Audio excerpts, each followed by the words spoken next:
O essencial na prece. Como é que certas pessoas que oram muito são, não obstante, de mau caráter, ciosas, invejosas, impertinentes, carentes de benevolência e de indulgência, e até, algumas vezes, viciosas? Foi a questão 660A de O Livro dos Espíritos.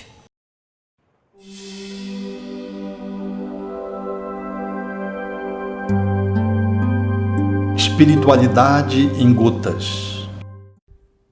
O essencial não é orar muito, mas é orar bem. E a resposta se segue, trazida pelos benfeitores espirituais.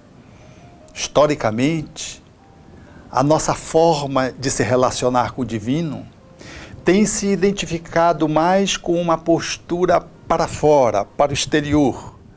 Achamos que Deus é alguém, às vezes até surdo, porque gritamos para podermos ser ouvidos. Ou parece que Ele vai nos atender de cansaço, porque as nossas preces são demoradas, são longas. Parece que o tamanho da prece define se o divino vai nos atender ou não, vai nos escutar ou não.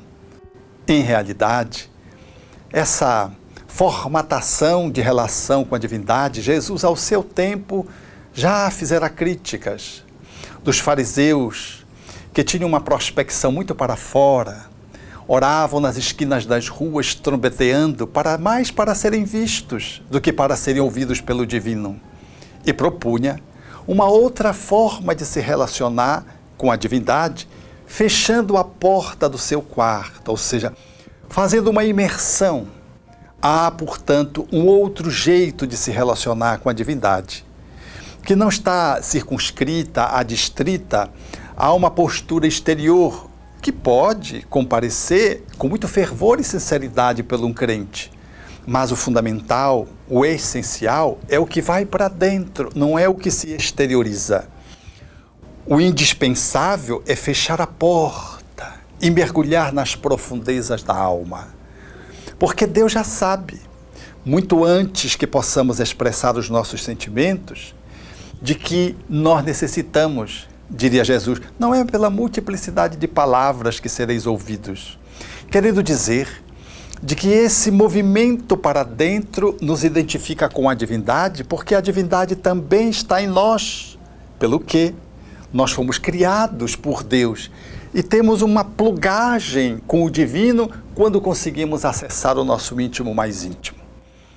Portanto, a prece mais fundamental nessa proposição dos benfeitores da humanidade é aquele que, mergulhando em si, faz um estudo de si mesmo.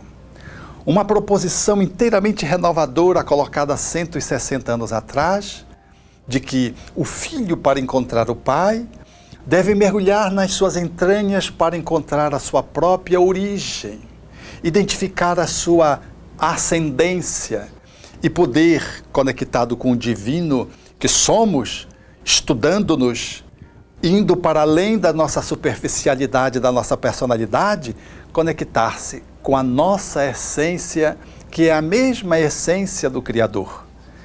Fazer da oração o estudo de si próprio é buscar, em nível mais egóico, apreender sobre quem somos, compreender como nós nos colocamos no mundo para fazer as transformações indispensáveis e, por fim, fazer a oferenda ao divino, que é a nossa própria alma melhor, mais purificada. Essa é a forma mais essencial, mais bela e mais jubilosa de podermos nos comunicar com o Criador.